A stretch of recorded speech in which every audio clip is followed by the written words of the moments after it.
Y arrancamos este segundo bloque volviendo a Andalgalá. Era previsible, ya se lo habíamos dicho en el bloque anterior, que las cosas en Andalgalá se pusieran muy, pero muy difíciles. Cada vez que ocurren estos tipos de atentados, que no sabemos si los hace la misma Yaman o quién, las autoridades andalgalenses empiezan a llamar a sus policías para hacer detener a miembros de las asambleas de Andalgalá y judicializarlos inmediatamente. Los asambleístas andalgalenses detenidos desde el día lunes 12 son Enzo Brizuela, Augusto Brizuela, Sara Fernández, la cual tiene arresto domiciliario, Matías Paz, Damián Abel, Aldo Flores, que también tiene arresto domiciliario, Jorge Ramos, Eduardo Villalba y Walter Mansilla. Se agregaron a ellos Ailén Saracho Diamante y Oscar Martiarene el día miércoles. Ya habíamos avisado, la Casa de Brujas, como es costumbre, iba a comenzar. Hasta aquí no habría nada más que la brutal normalidad de los andalgalenses. Sabemos que el gobierno nacional está más que comprometido con vender lo que sea de los bienes comunes a quien le dé dinero ya, pero esta vez llegaron a extremos. Inexplicablemente, en horas del mediodía del día 14 de abril, el ejército llegó y emplazó militares en toda la ciudad, obviamente mostrando los músculos del presidente. Como en toda ciudad que es invadida por fuerzas armadas, una resistencia vecinal sólida persuadió a los militares a replegarse y volar de allí, hablando en términos que todos entendamos.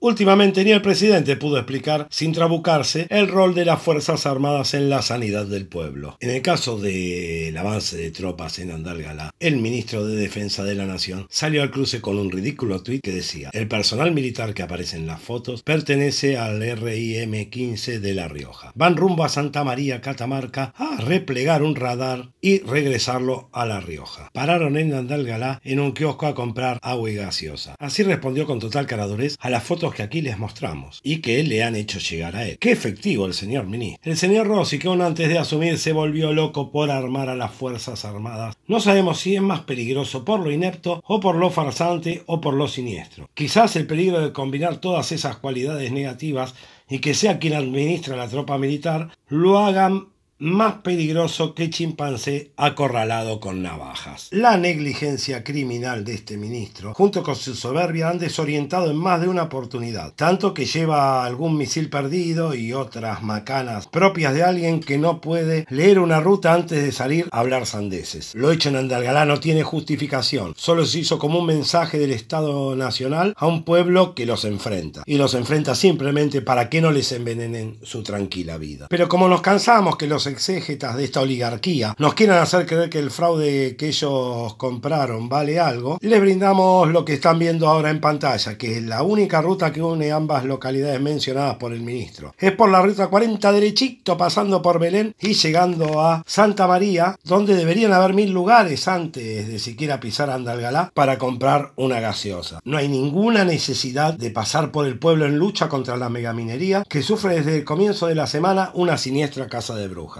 Pero veamos el ridículo trayecto que el señor ministro alega que hicieron los militares y podemos decirle que no tiene ton ni son, ya que vimos anteriormente que la ruta 40 derecho y llegaban tranquilos, sin malestar a los andalganenses, ya que no pueden intimidarlos y no son los primeros que lo intentan. Esta vez el ministro, que en su soberbia ignorancia tuiteó sin pasar la cosa siquiera por Google Maps, de donde sacamos este mapa, el ministro eligió la peor de las mentiras, porque la verdad lo deja en evidencia, pero para el nivel básico y normal de las heces que pueden seguir a estos ineptos, con esa explicación les sobra. Es más, algún fanático perdido hasta exigió que pidan disculpas los que subieron esas fotos. El kirchnerismo y la evidente decadencia de su farsa son cada día más peligrosas. Piensen que este señor administra la fuerza combatiente del país. Sí, un señor que no sabe dónde está parado ni chequea sus excusas. Solo un mentecato como él puede inventar semejante mentira. Una vergüenza toda esta situación. El espíritu alcahuete y ética combativa de Cotillón ya lo venían siguiendo desde la mañana, llevando el evangelio del día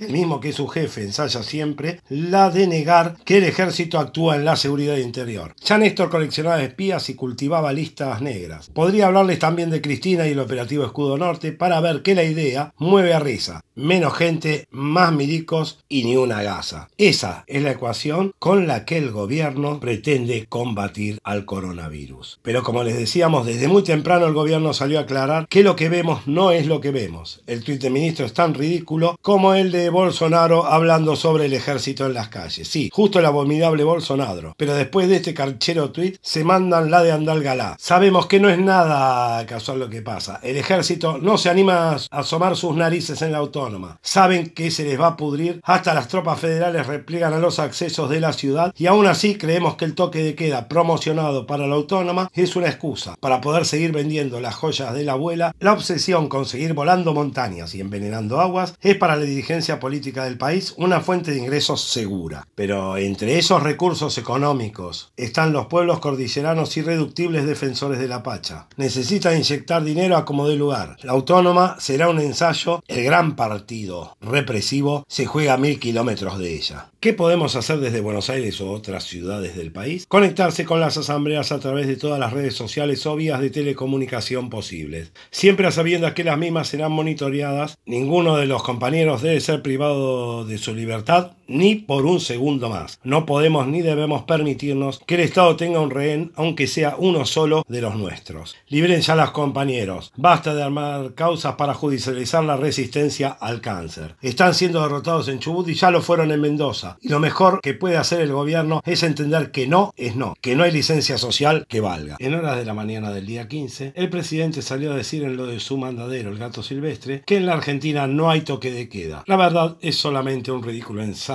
de disculpa por lo trasnochado y desubicado de su discurso del día anterior, que hizo fracasar el sitio militar de la autónoma. Si los políticos alguna vez me lo permitieran, les evitaría forzar el píloro de esta manera. En otra cuasi pornográfica cadetería de mentiras, el gato silvestre hizo todas las genuflexiones para servir a su amo, y en este último diciéndonos que lo evidente no es lo que vemos. Parece ser ese el gran discurso oficial ante todos los problemas que se avecinan. Vamos a la tragicomedia informativa presidencial. El primer punto, en la Argentina no hay toque de queda. Segundo punto, en la Argentina las Fuerzas Armadas no hacen seguridad interior. La verdad es que yo tengo una muy alta valoración de nuestro ejército, de nuestra Armada y de nuestra Fuerza Aérea. Son hombres, yo tuve la suerte de tener la primera generación de jefes que ya por una cuestión biológica no han tenido ningún tipo de participación en los hechos aberrantes de los años 70. Son oficiales que han hecho sus carreras honestamente, han avanzado en democracia, defienden las instituciones y desde ese lugar han colaborado de un modo magnífico en la pandemia, llevando asistencia a los lugares de mayor vulnerabilidad. Ahora les he pedido que me ayuden a montar postas sanitarias para que podamos aumentar con los testeos, podamos hacer más rápido los testeos y podamos atender alguna situación que sea necesario atender. Ustedes saben que el ejército fundamentalmente tiene médicos y enfermeros muy capacitados y eso es lo que les he pedido. No, está clarísimo. Las Fuerzas Armadas no están, ni he declarado el estado de sitio, ni lo pienso hacer, ni las Fuerzas Armadas están para hacer seguridad interior, están para hacer lo que además saben hacer muy bien, que es en catástrofes, en situaciones de catástrofes, brindar apoyo a la gente. Presidente, es una situación catastrófica, sí, total. La pandemia es una situación catastrófica. Totalmente, quedó claro, pero bueno, para recordárselo a Bolsonaro que... Impactante, realmente impactante que diga una cosa así. Sí, pero ellos están posibilitando lamentablemente más de 5.000 muertes por día. Como quien al otro día se levanta de una borrachera y luego de mentir por deporte y cantar loas a sus amadas Fuerzas Armadas, el gato le llevó la manzanita para que el presidente se luzca. Como en todo ámbito de reflexivo fanático, las palabras del presidente son como una ley divina, y en su guerra santa son los infieles, esos a los que la gente escucha los culpables de su ineptitud. Esta vez el presidente, con un gato silvestre que ensayó un concierto de alcahuetería en sí claro y totalmente, que hasta cae simpático en vista de la retahíla de excusas ridículas presidenciales. Sí, claro, totalmente, hasta suena musical. Vamos a la catástrofe de Mañana Silvestre. Uy, el presidente se tiró contra los médicos, cuando usted dijo médicos relajados. No, miren, vamos a hablar claro y vamos a explicar. Primer punto, estaba hablando del área metropolitana de Buenos Aires y puntualmente de la ciudad de Buenos Aires. En la ciudad de Buenos Aires, el 80% de los que viven en la ciudad tienen atención privada de la salud. Atención privada que reciben porque son socios de una medicina prepaga o porque esas medicinas prepagas le prestan servicios a obras sociales. Lo que yo planteé, y no es culpa de nadie lo que dije, quiero aclararlo desde ya, en un momento en que los contagios bajaron, muchas intervenciones quirúrgicas que habían quedado postergadas para la atención de la pandemia fueron reprogramadas para este tiempo. Y muchas camas de terapia intensiva fueron utilizadas para la atención de esas cirugías que se programaron porque la pandemia había cedido, simplemente por eso. Eso es lo que yo llamo relajamiento de las clínicas, claro, que pensaron que este era un buen momento para llevar adelante aquellas cirugías que estaban programadas y que suspendieron para atender la pandemia. Como la pandemia se dio, dijeron hagamos ahora esas cirugías. En esas cirugías hay cirugías de todo tipo, hay cirugías de urgencia, hay cirugías que devienen de accidentes de tránsito, que el año pasado, como la circulación fue muy baja, los accidentes de tránsito se dieron mucho y ocuparon muy pocas camas de terapia intensiva, ahora las ocupan. Hay cirugías que podían esperar, como algunas cirugías estéticas. Entonces, lo que yo les he pedido, ustedes lo escucharon a Velocopita, a Claudio Velocopita, todo este tiempo, explicar lo que estaba pasando. Sí, tremendo. Es esto de lo que estoy hablando yo. Exacto. Y lo que nosotros necesitamos ahora es parar la circulación, bajar el ritmo de contagio, mientras tanto, que esas cirugías que se puedan reprogramar para el futuro se reprogramen, se vacíen las camas de terapia que están siendo hoy utilizadas por esas cirugías que se reprogramaron, creyendo que la pandemia no iba a venir con esta virulencia, y volver a ganar tiempo para volver a ganar camas. Esto fue lo que dije. Yo de ningún modo hablé del relajamiento de los médicos, hablé del relajamiento de que todos vivimos, porque no fueron solamente las clínicas, todos sentimos en algún momento que había aflojado la pandemia, todos. Totalmente. Eso tuvimos el verano que tuvimos. Exacto. Sí, todos lo sentimos. Bueno, eso se expresó en las clínicas de este modo que estoy explicando yo. Pero no, yo con el personal de la salud solo gratitud tengo, porque con el personal de las terapias intensivas, los argentinos tendríamos que hacer un día un monumento al esfuerzo de esa gente. Sí, totalmente. Y el relajamiento del que hablo es el mismo relajamiento que vivió la sociedad, y que las clínicas creyeron que este era un buen momento para avanzar en esas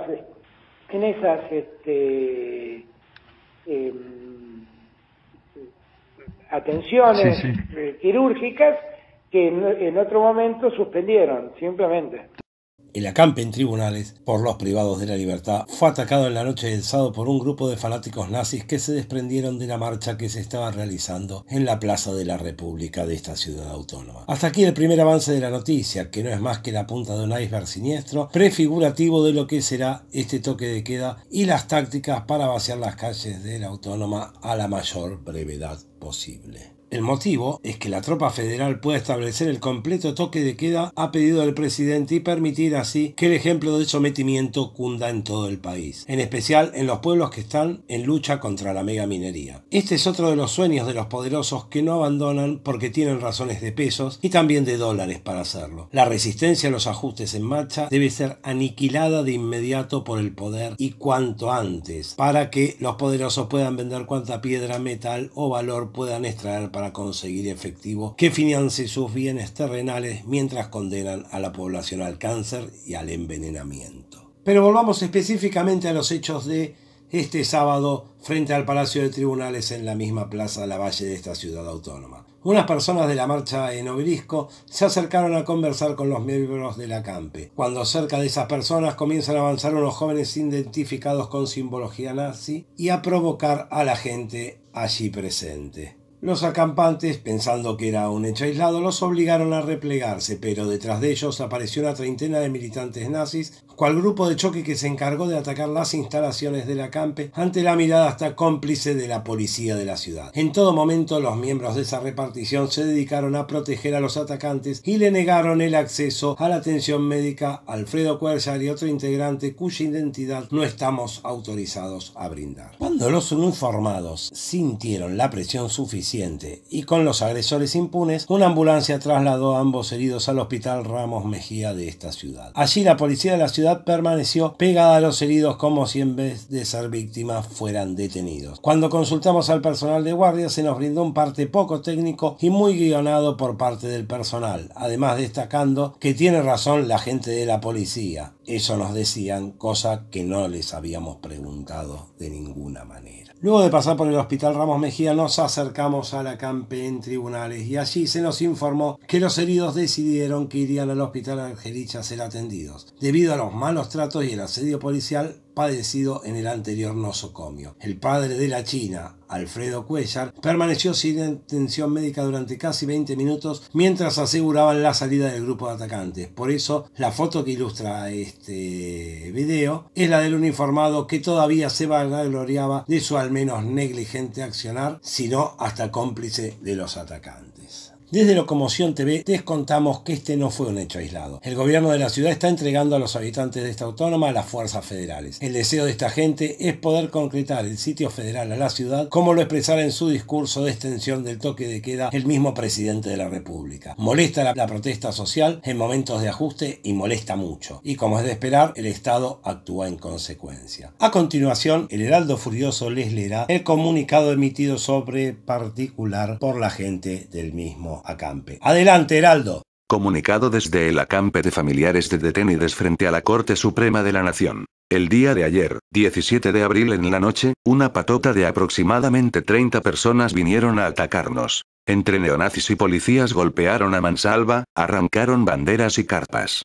Vinieron con palos y preparados para pelear, dejando a varios con golpes y cortes. Se retiraron cuando vecinos en situación de calle se sumaron, ya que nos superaban en número. 2 terminaron en hospital, uno de ellos, desmayado por un bastonazo en la frente efectuado por el oficial de la policía de la ciudad, J.P. Brito Costa. Repudiamos este hecho y la mejor manera de hacerlo es seguir resistiendo y visibilizando la problemática carcelaria que día a día se sigue torturando y cobrando vidas. Agradecemos a la solidaridad de todos les compañeros y familiares que acudieron a pesar de las restricciones del toque de queda. No descartamos la posibilidad de que este hecho se repita, ya que sabemos que se manejan con total impunidad. Pedimos la difusión y acompañamiento. Hoy más que nunca, el acampe tiene aguante. Y no queríamos dejar de pasar esta frase celebérrima de nuestro presidente de la nación, en donde podríamos decir, como dicen algunos abogados, a confesión de parte, relevo de pruebas. Vamos, señor presidente, su aporte a la posteridad. Entendamos que el virus contagia a cualquiera, al que trabaja y al presidente. Entendámoslo. Y la pauta a partir del toque de queda y el conflicto serio entre la Ciudad Autónoma de Buenos Aires y el Gobierno Nacional por las clases presenciales se llevará las palmas y será motivo de la próxima emisión del Heraldo Furioso. Con el irreverente estaremos volviendo hacia fin de mes, reflejando los avances y retrocesos en la desaparición seguida de muerte de Facundo Astudillo Castro, de la que el 30 de abril se cumplirá un año. Hasta la próxima, amigas y amigos del irreverente.